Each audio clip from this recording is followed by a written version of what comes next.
Hello everyone, this is John from MTG Modern Ad Nauseam, and welcome to this link number 9 on this beautiful Sunday afternoon. What I want to show today is I have this list, so that's very close to what we've been playing so far, and I want to keep playing that list because we've got good results. But what's the most interesting about this list is I had GPTQ last week, and I brought one of the lists that we play regularly online with a little bit of a twist in the sideboard as usual. But I did very poorly in this paper GPTQ, and I realized that I did actually quite a bit of a misplay. Not many, but the misplay that I did was very impactful and maybe lose the game pretty much every time. So I just want to put the same list together on MTGO and see how it goes, because I felt like my level of play it's much lower on paper. It feels like I take, because I don't speak out loud like I do in my videos. My thought process is not as thorough as it should be on paper. So I just want to have a look with the same list if I can get better than what I did in my GPTQ. So as you can see, I have the results here. There's GPT, so not GPTQ, GPT, the Grand Prix trial. So I lost my first two matches against Blue White Spirit and the Melee Ra combo, so the Abzan company.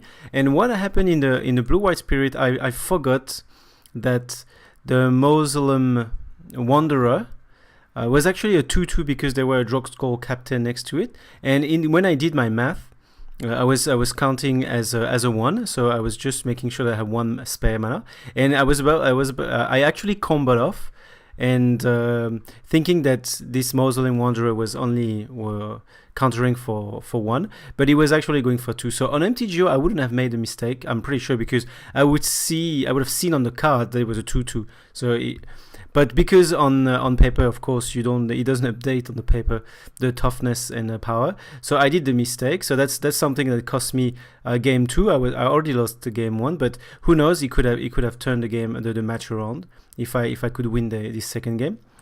And against Abzan Company, what happened? It's not really dependent on the MTGO or paper. It's just that it was an infinite life. I go for the combo. I had quite a lot of spared mana. It was in game 2, and I actually forget to do a Thoughtseize before doing my combo with Lab Maniac.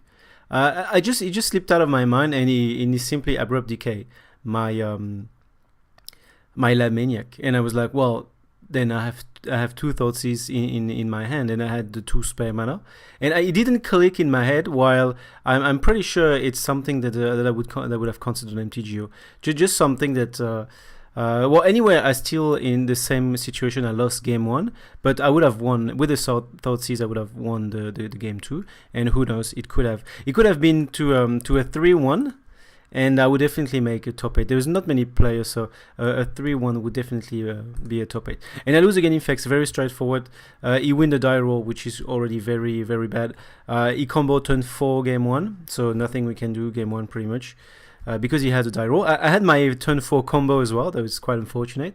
But he had the die roll. If I had the die roll, won the die roll, I would have won game 1. At game 2, he combo turn 3. Even though we are on the play, he still combo turn 3, kill us turn 3. So there is nothing much we can do. And I didn't get any specific hate because I'm running Spellskite, but didn't get any of the Spellskite, and didn't get any hate. I think my hand was quite fast, but definitely not turn 3 fast. So yeah, that's what happened. So quite disappointed about how I went on paper with my Ad Nauseam, and I feel like it's getting more and more difficult to grind some win in paper, because the more you play in your local game store, the more people get used to the deck, and they don't do the same mistake as they used to do before. So they play very sharp against us. So it's getting we need to in return be extremely sharp as well if we want to grind out some wins.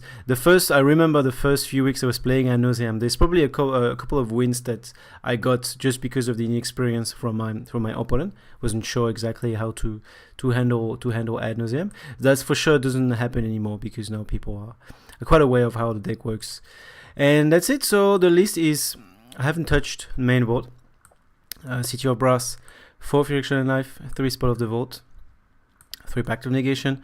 I think something happened to a few cards while I was trying to set up the video, so oh yeah, there's 2 Ad Nauseam missing. Let's correct that first. 2 Ad Nauseam missing, and the problem is I don't really know. It's probably a land, or yes, because I have 19 lands, so probably a land. Temple of Deceit, Temple. I should have 20 land and 8 gemstone mine. Just took off for some reason. Okay, so now we're back to our 60 and our 15 cards sideboard. I'm still quite happy with Giga Draws, because it's gonna help us against this new, not very new, but the blue-red aggro that we've had some trouble with. So it can deal with a tap creature and lands, so we can gain a turn and also prevent them to use their counter spell in the same with the same card. Otherwise, it's pretty straightforward. We have the Leyline for the discard, Pact, Bosechu for control, Patrician Scorn for any enchantment, and then more specifically Blood Moon, or other, maybe some Stony Silence. Even against Leyline, we realized that he helped us a couple of leagues ago, using it to destroy opponent's Leyline of Sanctity. And of course, Thoughtseize to deal with everything, Echoing Truth to deal with any permanents, problematic permanents, and that's pretty much it. So I will just proceed to the match number 1 of this league, number 9. Thank you very much for watching this deck tech.